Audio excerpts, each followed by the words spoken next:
kitabu ambacho ni kifupi sana. Hii ilikuwa ni familia ya mtu mmoja wa Bethlehem Yuda. Biblia inatuambia aliondoka katika nchi ya Moab. Alikuwa anaitwa mzee Elimeleki. Wasoma Biblia mnafahamu.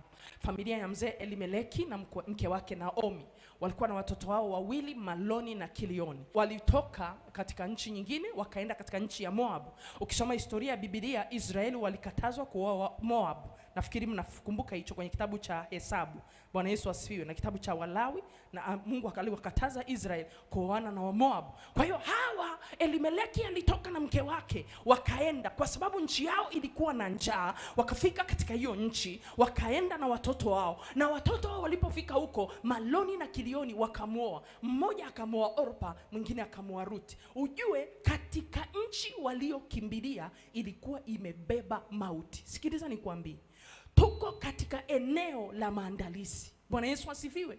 Nimekuambia mwanamke kutengenezwa kuwa chombo cha utukufu. Kwenye matengenezo yoyote yanahitaji maandalizi. Sijui umenielewa? Na kwenye matengenezo yoyote yanadai gharama. Bwana Yesu asifiwe. Haleluya. Matengenezo yoyote yanadai nini? Gharama. Maloni na Kilioni na wazazi wake walijua wametoka katika nchi yao kuna njaa, wakakimbilia nchi ya Moab kwa sababu kuna chakula. Hawakujua walipoondoka ni kweli kulikuwa hakuna chakula cha mwili, bali kulikuwa kuna uzima wao. Walipotoka wakaenda mahali ambapo hawakumuuliza Bwana. Walipofika kule, mke akafiwa na mume na wale wanaume wakafa. Kwa lugha nyingine, nchi ile ilikuwa na tabia ya kuua wanaume. Sio kama mnanielewa. Kuna familia wakiolewa kuna roho ya kuua wanaume. Hiyo acha niweke pending kwa sababu iko kwenye somo langu. Haleluya. Kwa hiyo hawa watu walivyofiwa, akabaki Ruti, akabaki na Orpa. Alivyobaki Ruti, alivyobaki na Orpa, Naomi akawaambia, nyie rudini, mimi naondoka, nendeni mkaolewe. Hata kama mimi nikikaa na ninyi, mkono wa Bwana, sikiliza sentence, mkono wa Bwana umeondoka juu yangu. Alifikiri mkono wa Bwana uko juu yake kwa ajili tu ya kuzaa. Kwa hiyo akawaruhusu wale mabinti waondoke. Wale mabinti, mmoja hakuona chochote kwa Naomi. Na nisikilize, Naomi hakuona chochote kwake. Sio kama unanielewa? Narudia. Orpa hakuona chochote kwa Naomi, na Naomi hakuona chochote kwake, na alihakikisha mkono wa Bwana umetoka juu yangu. Mwenye kusudi mkono wa Bwana hautokagi juu yake. Sio kama unanielewa? Naomi akawaruhusu, Orpa akaondoka. Rutu akamwambia, siondoki, utakapokwenda nitakwenda pamoja na wewe. Ninachojua ndani yangu, Israeli walinyimwa kuoa wa Moab. Hata kama mmekufa ilikuwa ni adhabu ya Mungu, sijui.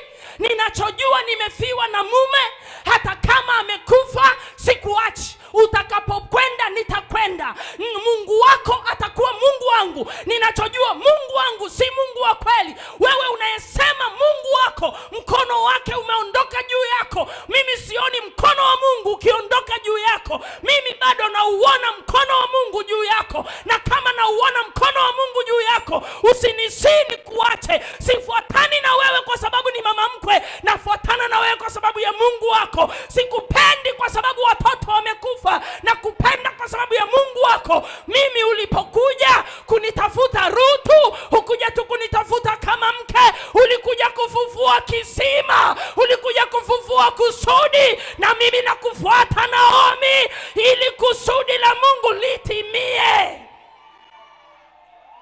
Karabashakatalamando rakasakataka makota karabashake makariamando lekataka mandiri bakosa. Sikiliza nikwambie, wakati Naomi anajiona hana kitu, mwanamke yoyote lazima uwe na jicho la tai. Alikuwa na jicho la ziada.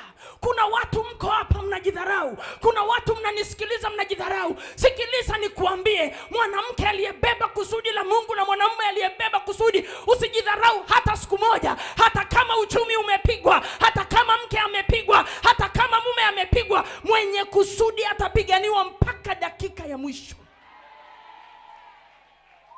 Karabashakatalamando kandarabakoria mande. Usijidharau.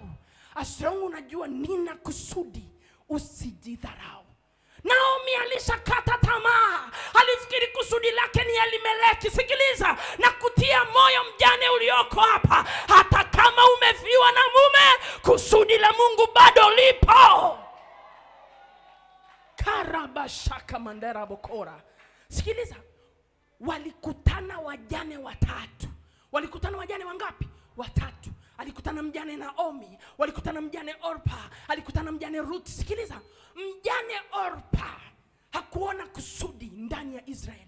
Lakini Ruth, wakati Naomi anamwambia ondoka, usinisi, anamwambia usinisi ni kuache, Ruth alikuwa hamuoni Naomi, alikuwa anajua nimefiwa na mtoto wako. Lakini Ruth, ninakutazama, ninajua Boazi atapita kwako, nina Boazi wangu yuko huko kwenu. Sikuachi kwa sababu ni mjane, sikuachi kwa sababu nimefiwa na mume, ninachokiona ukioni, kwa hiyo nitakufuata.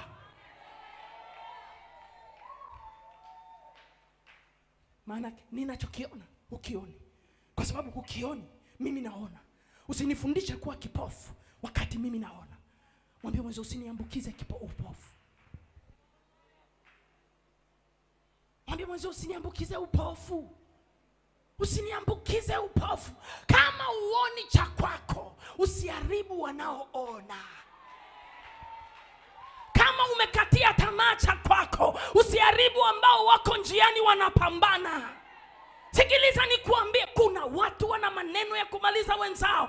Anayekukatisha tamaa, mpaki mweke pembeni. Tembea na wanaoinua nafsi yako. Tembea na wanaokupeleka kwenye kusudi. Wanaoua nafsi yako, waweke pembeni. Mwambie sioni kama una cha kwangu, natafuta mwenye cha kwangu. Karabashakandarabakora rakasandarabakoria masiki. Haleluya, haleluya. Bwana Yesu asifiwe. Haleluya. Usinisi ni kuache. Usinisi. Wewe unaniambia mtoto wako amekufa. Mimi namuona Boaz. Na simuoni Boaz. Najiona kuwa mwanamke ninaenda kuingia kwenye ukoo wa Kristo. Nimetoka kwenye nyumba inayoabudu miungu, lakini miungu imekatiliwa mbali. Baada ya kuolewa na mtoto wako amekufa, lakini jina langu linapaswa kuingia kwenye ukoo wa Kristo. Haleluya, haleluya. Wewe unajionaje? Bwana Yesu asifiwe sana.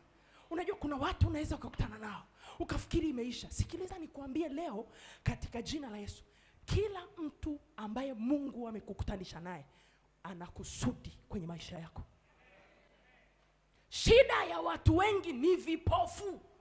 Usimtazame mtu kwa sura ya nje.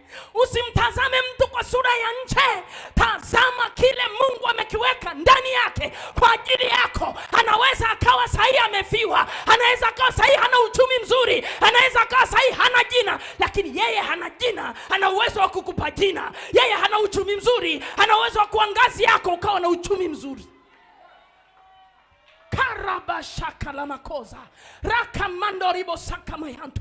Wakati Naomi anaona amemaliza, Ruth ndo anamwambia mimi ndio naanza. Wewe umemaliza, mimi ndio naanza. Malizia wewe hapo. Lakini mimi ninamjua Alfa. Namuona Alfa ndani yako akinifungulia ukurasa mpya. Wewe unakata tamaa, unasema una Omega. Mimi namuona Alfa. Hakuna mtu aliyeletwa kwenye maisha yako ana bahati mbaya. Don't undermine anyone in your life. Don't. Nisikie niwaambie wa mama, Ruth ni mwanamke kama sisi. Hakujitazama kama amefiwa na mwanamume. Hakumtazama Naomi kama mama mkwe. Alijitazama kuwa mwanzilishi wa ukoo wa Yesu. Akamzaa Boaz. Akaambiwa umepata mwali aliyekuzalia mtoto mmoja ambaye ni bora kuliko watoto wangapi? Sio kama unanielewa. Hakunaga kukata tamaa. Mwambie jirani yako, usinikatishe tamaa.